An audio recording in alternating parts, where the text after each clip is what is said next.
You know what I miss? Being a kid going on long car rides and playing games on my Gameboy Color. You know what I don't miss? Pretty much everything else associated with being a kid.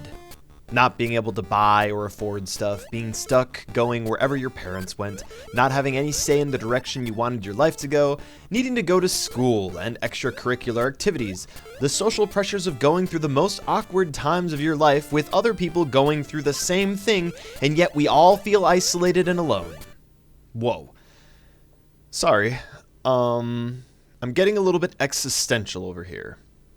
Bubble-Frog is a callback to an older time, a more simple age, and I like it. Bubble-Frog is a short 2D action indie game developed by Timbo Johnson, released on Steam in 2024. However, the game was kickstarted and some lucky people out there helped finance this game and got a Game Boy cartridge version of it.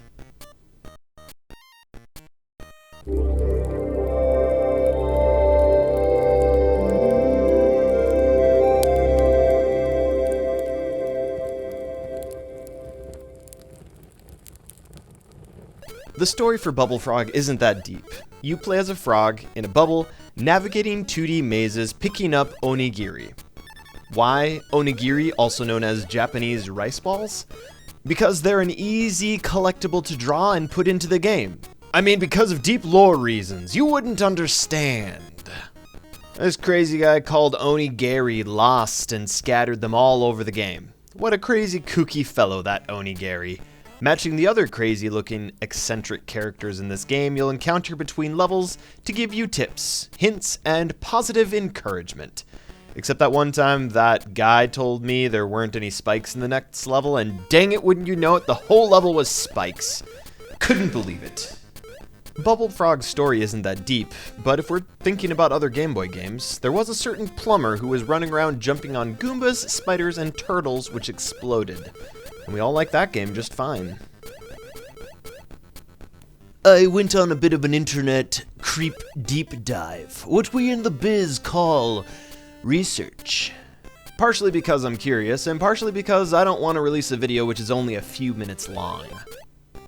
According to the Kickstarter page, Timbo is a freelance artist who made a living by selling art at comic conventions across the United Kingdom. But that got put on hold when COVID hit, and Timbo discovered GB Studio and the homebrew indie scene for the Game Boy. Since then, Timbo has made two games. The first one was a 2D platformer called Chumbles Bumbles, very much akin to Super Mario Land, the Game Boy game with the Easter Island guys, spiders, Goombas, and exploding Koopas. Chumbles Bumbles is only 6 short levels with 10 optional collectibles, and completely free on itch.io. I'll include a link in the video description if you want to play it for yourself. Chumbles would appreciate it if you'd help him bumble through the rest of the game. And I don't want to fumble a chance to make a few more puns, but I'll just mumble that to myself. Grade A puns, Atratzu. That's why people watch your YouTube videos. For the puns. Anyway, after making Chumbles Bumbles, Timbo got carried away with the second game, which went from a doodle to a simple 15-level game to a 50-level monster. I can't imagine what that's like. Don't look at how long of some of my videos are. Don't look at that. Nope. You come back here. No, my eyes are up here, viewer. Look into my eyes. I think a logical question to ask yourself around this time would be, how did Atratzu come across Bubble-Frog?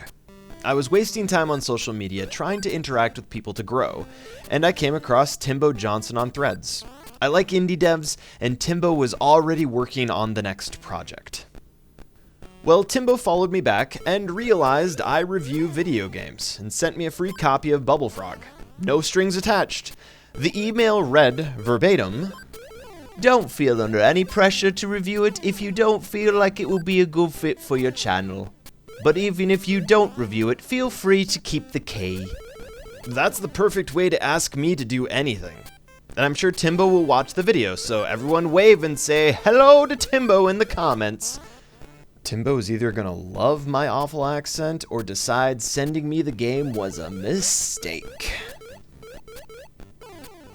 Moving on to gameplay, when you first load up the game, you start in this neat little hub world gallery where you can look at fan art, backers, and the credits for the game. In this area, you move around 3D space with WASD, interact with E, and jump with the spacebar. It's a neat little extra. When you're ready to play the game, go back to the mysterious green handheld gaming device and load up the game. Bubble-Frog has 2 game modes, normal and hard, with a bonus set of levels called Ink Zone. Normal and hard have the same 50 levels. Normal mode has unlimited lives, while playing on hard mode, you can only die 20 times before the game resets from the beginning. Ink Zone has its own special set of 10 levels, which were designed to be much harder and will reset after you die 20 times too.